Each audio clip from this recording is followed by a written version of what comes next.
વિશ્વભરમાં પ્રસિદ્ધ British band કોલ્ડપ્લેનો ભારતનો સૌથી મોટો કોન્સર્ટ અમદાવાદમાં 25 અને 26મી જાન્યુઆરી 2025 દરમિયાન યોજાયો હતો. આ કોન્સર્ટમાં ભાગ લેવા માટે લાખો લોકો શહેરમાં પહોંચ્યા હતા.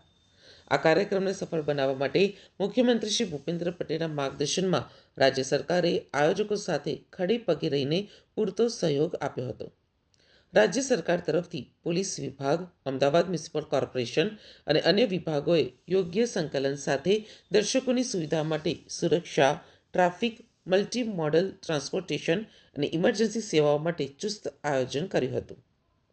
અમદાવાદ શહેર પોલીસ કમિશનર કચેરી ખાતે અમદાવાદ શહેરના સૌ સિનિયર અધિકારીઓ જોડે એક રિવ્યુ બેઠકમાં મળવાનું થયું અને ખાસ કરીને અમદાવાદ શહેર પોલીસ કમિશનર શ્રી GS મલિકજી અને એમની આખી ટીમને રાજ્ય સરકાર વતી હાલમાં જ દેશ નહીં પરંતુ દુનિયાભરમાં જે મેનેજમેન્ટ માટે ખાસ કરીને દુનિયાભરના લોકોએ જે રાજ્ય સરકાર અને અમદાવાદને જે અભિનંદન આપ્યા છે એવા ઇન્ટરનેશનલ કોન્સર્ટમાં જે બંદોબસ્તની પ્લાનિંગ હતી એ પ્લાનિંગ જોડે જોડાયેલા સૌ અધિકારીઓને ખાસ અભિનંદન આપવા અહીં આવ્યો હતો.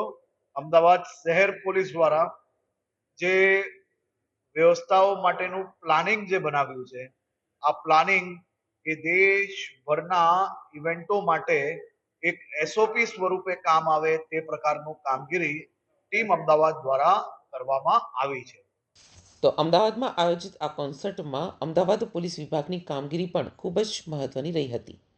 અને અમદાવાદ પોલીસની આ જ કામગીરીને બિરદાવવા ગૃહ રાજ્યમંત્રી શ્રી હર્ષ સંઘવી પોલીસ કમિશનર કચેરી શાહીબાગ ખાતે પહોંચ્યા હતા અને અમદાવાદ પોલીસની સમગ્ર ટીમને અભિનંદન પાઠવ્યા હતા અને કાર્યરત પોલીસ અધિકારી અને કર્મીઓનું સન્માન પણ કરવામાં આવ્યું હતું. અમદાવાદ પોલીસ કમિશનર કચેરીમાં આયોજિત પત્રકાર પરિષદમાં police commissioner GS Malik, Ahmedabad શહેરના તમામ ઝોનના DCP, ઉચ્ચ પોલીસ અધિકારીઓ તેમજ પદાધિકારીઓ ઉપસ્થિત રહ્યા હતા. રથયાત્રા સમયે શહેર પોલીસનું સફળ નિયમન, સંકલન અને વ્યવસ્થા તો જોતા જ આવ્યા છીએ, પરંતુ આ વિશ્વના સૌથી મોટા કોન્સર્ટ સમયે પણ પૂર્ણ સંચાલન સાથે પૂર્ણ કરવા બદલ એકવાર ફરી અમદાવાદ પોલીસ કોઈપણ કાર્યને હેમખેમ સેવા, સુરક્ષા અને શાંતિના ધ્યેય સાથે તેને પાર પાડવામાં સફળ બની છે, જે પ્રત્યેક ગુજરાતીઓ અને ગુજરાત પોલીસ માટે ગર્વની વાત કહી શકાય.